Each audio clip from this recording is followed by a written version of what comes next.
ترک نیشنلزم. ہمارے ہاں چلی تو اسلام کے نام پر پاکستان کا مطلب کیا؟ لا الہ الا اللہ. پھر پاکستان قائم ہوا معجزے کے طور پر، بلکہ نازل ہوا ہے لیلۃ القدر میں.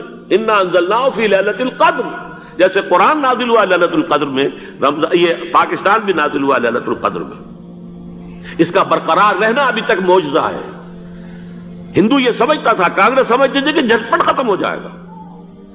پھر یہ کہ اس کا قرارداد مقاصد کا پاس ہو جانا، مزید بھی اور اضافی دفعات دستور میں آ جانا، اب کمرشل انٹرسٹ کو ربا قرار دے کر حرام قرار دینا، یہ سارے لینڈ مارکس ہیں کہ جو اشارہ کر رہے ہیں کسی چیز کی طرف.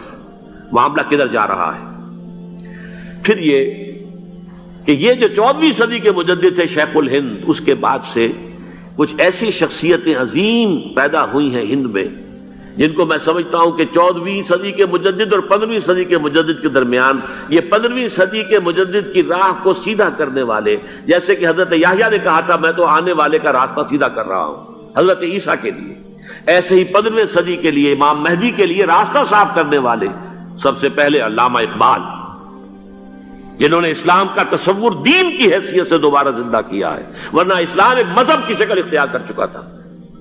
پھر مولانا مودودی، مولانا ابوالکلام آزاد حکومت الہیہ کے نعرے کے ساتھ میدان میں آئے. یہ اقبال نے جو تصور پیش کیا تھا اس پر عملی جد و جہد کے لیے حزب اللہ قائم ہوئی. نوٹ کر لیجئے 11 برس کا فرق ہے عمر کا علامہ اقبال کے اور ابوالکلام کے. اور 1913 میں جب حزب اللہ قائم کی ہے اس وقت علامہ اقبال کی ملی شاعری اپنے عروج کو پہنچ چکی تھی. پھر یہ کہ علامہ اقبال کے بعد تعمیل جو ہے اس کام کی وہ ابوالکلام نے کی، لیکن روایتی علماء کی شدید مخالفت کی وجہ سے وہ بددل ہو کر چھوڑ گئے، کانگریس میں شامل ہو گئے. بساط جو ہے حزب اللہ کی انہوں نے لپیٹ دی. پھر مولانا مودودی آئے، انہوں نے وہ ڈور جو ہے اس کا سرا تھاما، جماعت اسلامی قائم کی حکومت الہیہ ہی کے قیام کے لیے. اگرچہ میرے نزدیک یہ کہ وہ انتخابی اور ایک قومی سیاست کی ایک جماعت بن کر پاکستان میں جو ہے دلدل میں پھنس گئی ہے. اب ہم اس کی کوشش کر رہے ہیں، تنظیم اسلامی اور یہ تحریک خلافت جس کے تحت یہ جلسہ ہو رہا ہے. یہ ساری چیزیں وہ ہیں کہ آپ کو سوائے پاکستان کے اور کہیں نہیں ملیں گی پوری دنیا میں. معلوم ہوتا ہے کہ پاکستان کو بہت بڑا رول پلے کرنا ہے اس میں. اور اس کے ساتھ اب جمع کر لیجئے افغانستان کی عمارت افغانستان، اسلامی عمارت افغانستان قائم ہو چکی ہے. یہ پچھلے 20 سالوں میں جو کچھ وہاں ہوتا رہا ہے اس سے پہلے تصور نہیں ہو سکتا تھا. کابل جو ہے وہ تو جیسے پیرس کا تمدن تھا ویسے کابل کا تھا، وہی لباس، وہی سکرٹس. یہاں جب آئے تھے شاہ ظاہر شاہ سرکاری دورے پر تو ان کی جو ملکہ صاحبہ تھی ان کے ساتھ وہ سکرٹ میں ملبوس تھی. کابل جو ہے وہ بالکل ایک پیرس کی طرح کا شہر تھا. آج کابل جو ہے جا کر دیکھیے، علامہ اقبال کے فرزند بھی دیکھ کر آئے ہیں تو اگرچہ وہ خود میں سمجھتا ہوں کہ خاصے انہیں آپ لبرل کہیں، آزاد خیال کہیں، لیکن اس درجے متاثر ہو کر آئے تھے کہ انہوں نے یہ کہا افغانستان میں جو میں نے حالات دیکھے ہیں کہ اگر 2-4 اور مسلمان ملکوں کے اندر یہ نظام قائم ہو جائے تو پوری دنیا مسلمان ہو جائے گی. یہ سب کچھ کیسے ہو رہا ہے؟ یہ آنے والے دور کی جھلکیاں ہیں. Coming events are casting their shadows before. یہ سب بتا رہے ہیں کہ پاکستان افغانستان کو مل کر اس میں کوئی عظیم رول پلے کرنا ہے. اور اس کے ضمن میں اب میں علامہ اقبال کے بارے میں آخری بات کہہ رہا ہوں.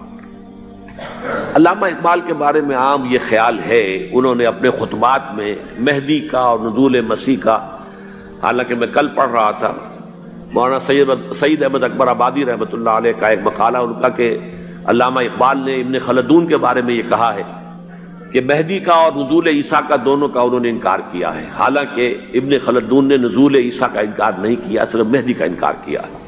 بہرحال علامہ اقبال نے خطبات میں انکار کیا ہے. لیکن یہ کہ اپنی شاعری کے اندر میں چیلنج کرتا ہوں کسی بڑے سے بڑے اقبال شناس کو، ان کا یہ شعر ذرا سنیے. خضر وقت از خلوت دشت حجاز آید بروں، کارواں زی وادی دور و دراز آید بروں. خضر وقت، امام وقت، رہنمائے وقت، قائد وقت، خلوت دشت حجاز، حجاز کی صحرا کی کسی خلوت گزینی سے نکل کر باہر آئیں گے. میں حیران ہوتا ہوں علامہ کے اس فکر پر اور اس مصرے پر. یہاں انہوں نے شیعہ اور سنی دونوں کے کانسیپٹ جمع کر دیے. شیعہ کا کانسیپٹ یہ چھپے ہوئے کسی غار میں وہاں سے برآمد ہوں گے، اور ہمارا کانسیپٹ میں ام سلمہ رضی اللہ تعالیٰ عنہ کی حدیث سنا چکا، چھپے ہوئے ہوں گے وہ وہاں پر، مدینے سے نکل کر آ کر مکے میں چھپ جائیں گے، اس خانہ جنگی کی حالت میں لوگ ان کی طرف دیکھ رہے ہوں گے، سوچتے ہوں گے انہیں میدان میں آنا چاہیے، کوئی پارٹ پلے کرنا چاہیے، امت کی کوئی رہنمائی کرنی چاہیے، لیکن وہ چھپیں گے، وہ کارے ہوں گے، وہ اس ذمہ داری کو قبول نہیں کرنا چاہیں گے، جا کے چھپ جائیں گے مکے میں، وہاں سے مکے والے انہیں نکالیں گے، اور وہ کارے ہوں گے، انہیں بالکل یہ پسند نہیں ہوگا کہ یہ ذمہ داری اٹھائیں۔ تو خضر وقت از خلوت دشت حجاز آیت بروں، کارواں زی وادی دور و دراز آیت بروں، کارواں جو چلے گا ان کی مدد کے لیے اس وادی دور و دراز، اس عظیم وادی دور و دراز، یہ وادی سندھ ہے۔ وادی سندھ جو ہے ہم سمجھتے ہیں کہ صرف یہ پاکستان اور پنجاب جو ہے یہ اس میں شامل ہے، سندھ اور پنجاب نہیں، افغانستان کا پورا مشرقی علاقہ اس میں شامل ہے۔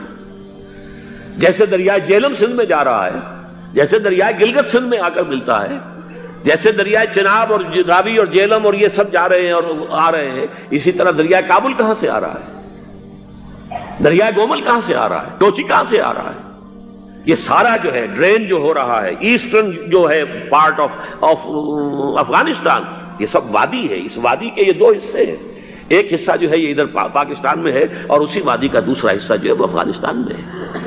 کارواں زی وادی دور و دراز آیت بروں، کارواں چلے گا یہاں سے، یخرج ناس من المشرق یؤتون للمہدی یعنی سلطان ہی، مشرق سے فوجیں چلیں گی کہ جو مہدی کی حکومت قائم کریں گی، اور یخرج من خراسان رایات و سود، اور خراسان سے سیاہ پرچم چلیں گے کہ جن کا رخ کوئی موڑ نہیں سکے گا، حتیٰ تنصب بیلیا، یہاں تک کہ وہ جا کر یروشلم کے اندر نصب ہو جائیں گے۔ حضرات، میں ایک میری گفتگو کا حصہ باقی تھا لیکن میں اسے چھوڑ رہا ہوں، اس لیے کہ گلوبلائزیشن جو اس کی ہوگی، جو خلافت علی منہاج النبوہ کی تجرید کامل حضرت مہدی کے ہاتھوں عرب میں ہوگی، اس سے پہلے اس کے لیے محنت، کوشش، جد و جہد پاکستان اور افغانستان میں ہو چکی ہوگی جو اسے سپورٹ کرے گی اور وہاں جا کر حکومت قائم کرے گی۔ اس کے بعد گلوبلائزیشن کا جو مرحلہ اس کا ہے وہ حضرت مہدی کے ہاتھوں نہیں ہے، وہ حضرت عیسیٰ ابن مریم ان کے نزول کے بعد ہے، جن کے نزول کے بعد دجال کا خاتمہ ہوگا اور یہودیوں کا استحصال ہوگا، مسلمانوں پر بھی بڑی تکالیف اربوں پر آئیں گی، شدائد آئیں گے، لیکن یہ وہ میں حصہ جو اپنی گفتگو کا آج چھوڑ رہا ہوں اس لیے کہ میں دیکھ رہا ہوں کہ بعض حضرات کا صبر کا پیمانہ اب لبریز ہو رہا ہے، تو میں اس حصے کو پھر ملتوی رکھتا ہوں کسی دوسری محفل اور کسی دوسری مجلس اور نشست پر۔